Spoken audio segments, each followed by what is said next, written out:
So you want to do a multiple camera animation, and this is the first thing you need to do. You need to import your first camera, which is, for example, this one I have right here now. And what you have to do now to make this be the one that you'll be seeing here, you just have to come over this marker where you can see this marker over here and say marker bind cameras to marker.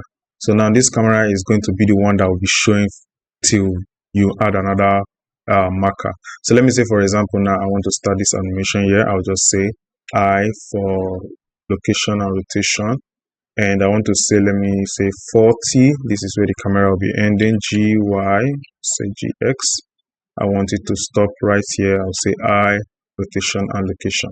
So now for the next camera, what I'll have to do now is to bring in a new camera, Shift A, camera, and just drag it wherever it is right now. So this is ending 40, right? So this is in 40. You need to be very sure that this is where you want to actually keep it to. So let's say this is let me just turn this off and say play. Alright, this is kind of cool. But T, let's put it in busier and see. Alright, so that'll be it.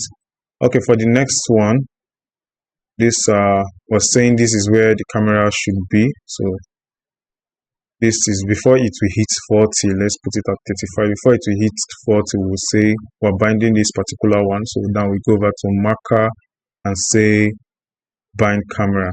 So for this second one, this is where it's starting from. So you can actually move it anyway, but for now, let me just leave it.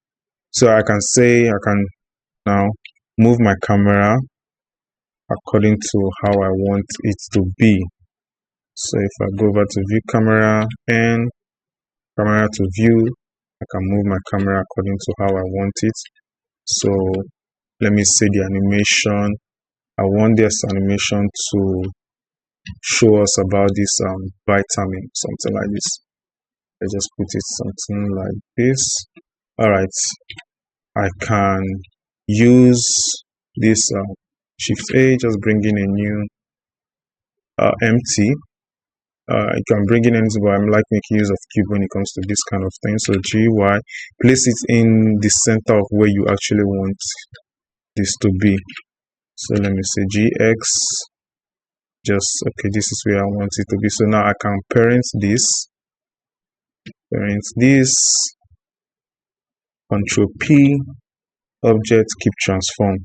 Now this animation is going to start from here. So I'll just say I, rotation and location, then it's going to end, let's say 70. I'll rotate it at ZRZ, something like this. We do. All right, I'll say I, rotation and location. So now if I play this back, you will see it's going to start from here, then boom, the next one. So that is how you make use of multiple camera animation. That's how you animate multiple cameras. You can add as much as thousands of cameras so long you can animate it and you're good to go. So I'm going to catch you in the next video. It's either a time-lapse video or a tutorial video.